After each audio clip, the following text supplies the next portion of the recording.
Hello guys, আমরা আছি এখন রাজশাহী টিবাদে।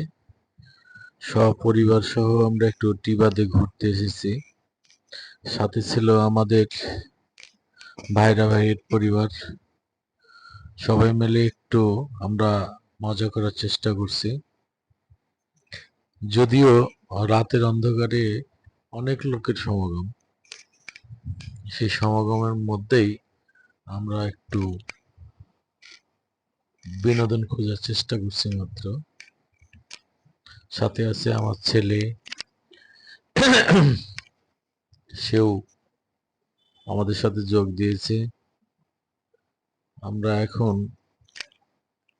টিবাদে ঘুরছি, বেশ ভালো লাগছে। আপনারা যদি আসতে চান রাজশাহী শহরে টিবাদ একটু ঘুরে যেতে পারেন, আপনাদের মনটা প্রফুল্ল হবে ইনশাল্লাহ।